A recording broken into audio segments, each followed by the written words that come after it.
Hello and very warm welcome to The Analyst. Now let's talk about the temporary marriage in Islam. ये आपके सामने सियाइट encyclopedia की एक website है जिसमें टेम्परेरी मैरिज इन इस्लाम के बारे में बात की गई है।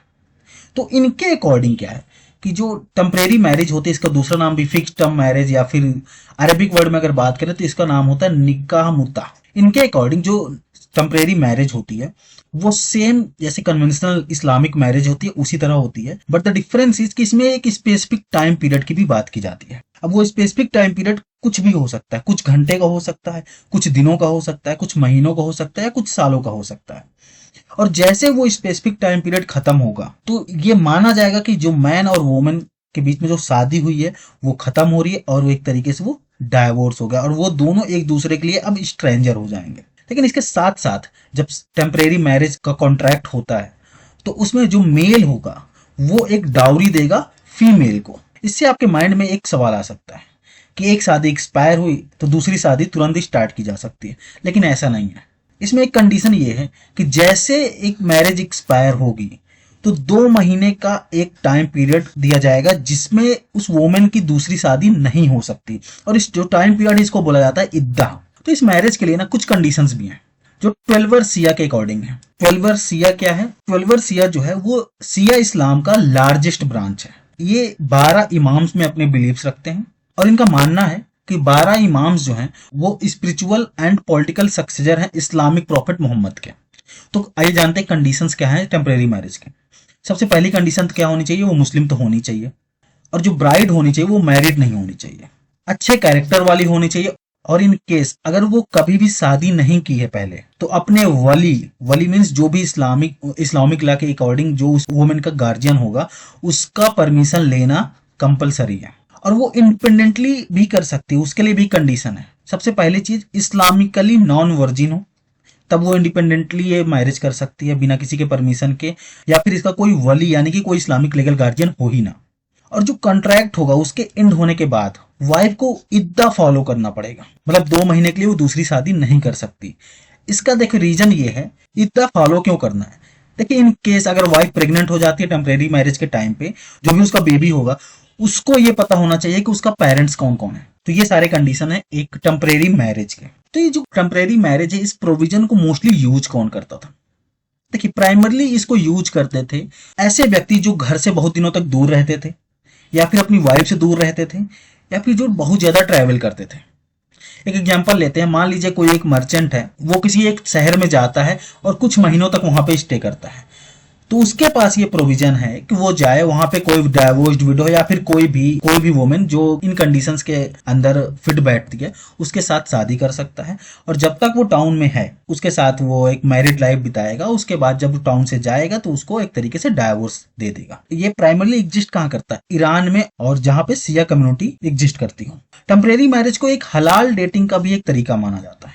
अब हलाल डेटिंग क्या होती है? देखिए 2013 का एक आर्टिकल है, बीबीसी का आर्टिकल है, जिसमें अयतुल्ला मिलानी जो कि एक स्पिरिचुअल लीडर हैं, उनका ये कहना था कि इस्लाम जो ये आजकल के बॉयफ्रेंड और गर्लफ्रेंड वाले जो रिलेशन है इसको अलाउ नहीं करता। उनके अकॉर्डिंग ये गर्लफ्रेंड और बॉयफ्रेंड का जो रिलेशन होते हैं ये हराम है।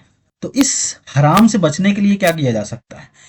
निकाह मुत्ता यूज कर लो। ये निकाह मुत्ता उनको अपॉर्चुनिटी देता है एक दूसरे के बारे में जानने का, ताकि वो जान सके कि वो फुल मैरिज यानी कि परमानेंट मैरिज में जाना भी चाहते हैं या फिर नहीं।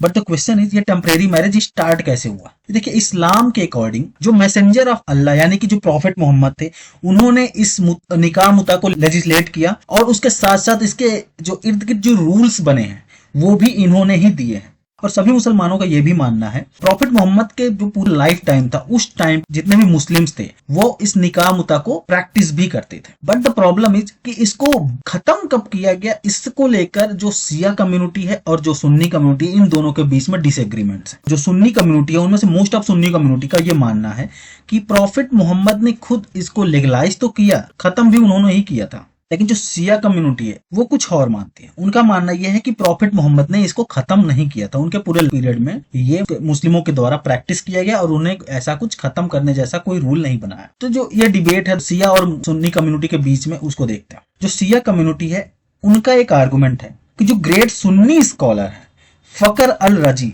उन्होंने एक कमेंट्री लिखा है कुरान पे, और उस कमेंट्री में वो बताते हैं कि उमर वाज खलीफ इन इस्लाम, उन्होंने खुद बोला है कि 2 टाइप्स ऑफ मुता were legal during the time of prophet, कि प्रॉफिट मोहम्मद के टाइम पे 2 तरीके के मुता लीगल थे, जिनको आई फॉरबिड देम बोथ, जिनको मैंने खुद खत्म किया है।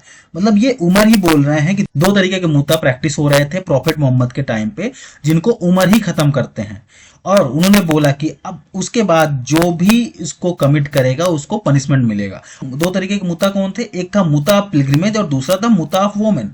मुता पिलग्रिमेज जो है वो दूसरी चीज है, एंड मुता of women is nothing but निका मुता इटसेल्फ। तो जो सिया कम्युनिटी वो ये आर्गुमेंट देती है कि उमर खुद बोल रहे हैं कि प्रॉफिट मोहम्मद के टाइम पे ये चीज चल रहा था, और प्रॉफिट मोहम्मद के डेथ के बाद उमर जो खलीफ थे उन्होंने ये चीज खत्म की थी। इसलिए इनका मानना है कि प्रॉफिट ने तो खत्म किया नहीं था, इसलिए इसको प्रैक्टिस किया जा सकता है। देखिए इंडिया में इस चीज का क्या सीन था। देखिए 16th सेंचुरी में अकबर के टाइम पर हर थर्सडे को एक डिबेट हुआ करती थी। जब रिलीजियस मैटर में ये निका मुता इशू आता है तो उसमें जो भी आर्गुमेंट्स होते हैं, आर्गुमेंट्स एंड काउंटर आर्गुमेंट्स किए जाते हैं सुन्नी एंड शिया के द्वारा, लेकिन जो उसका फाइनल जजमेंट ये निकल के आता है कि 12 शिया के लिए ये निका मुता को हम लीगलाइज करते हैं। देखिए टेम्परेरी मैरिजेस का ना क्रिटिसिज्म से बहुत ज्यादा होता है।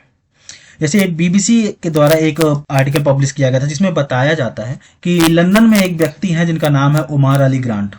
वो पहले कन्वर्ट होते हैं शिया इस्लाम में और उसके बाद 13 शादियां करते हैं, 13 टेम्परेरी मैरिजेस होती हैं, और उसका जस्टिफिकेशन ये देते हैं कि मैं इसलिए 13 शादियां किया क्योंकि मैं ढूंढ रहा हूं कि मैं किस वुमेन के साथ या किस फीमेल के साथ अपनी पूरी जिंदगी बिता सकता हूं, और मुझे अभी तक कोई ऐसी फीमेल नहीं मिली, इसलिए मैं 13 शादियां करते गया। इस चीज को लेकर वेस्ट जो फिलोसफर हैं या स्कॉलर्स हैं उनके भी कुछ ओपिनियंस हैं। कुछ वेस्टर्न राइटर्स हैं, उनका मानना यह है कि एक तरीके का प्रोस्टिट्यूशन की तरह होता जा रहा। जूली पार्सल, इनका मानना यह है कि ये प्रोस्टिट्यूशन है उसको लीगलाइज करने का एक तरीका है। उसी तरह दाऊद इल अलामी है, एक लेक्चरर है यूनिवर्सिटी ऑफ वेल्स में, जो कि लिखते हैं कि जिस तरह से अभी प्रैक्टिस हो रही है मुता इराकी और ईरानियन सियाज के द्वारा, वो एक डिस्गाइज्ड प्रोस्टिट्यूशन के बराबर है। मतलब आप प्रोस्टिट्यूशन ही प्रैक्टिस कर रहे हो, बस इसको दूसरी तरीके से दिखाया जा रहा है। इससे रिलेटेड मैं एक पहले भी वीडियो बना चुका हूँ, लीजर मैरिज इन इंडोनेशिया के नाम से।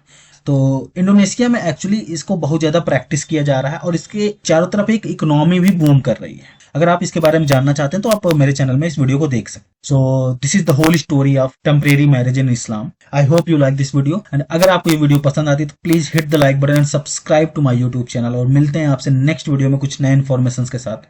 तब तक के लिए नमस्कार एंड धन्यवाद।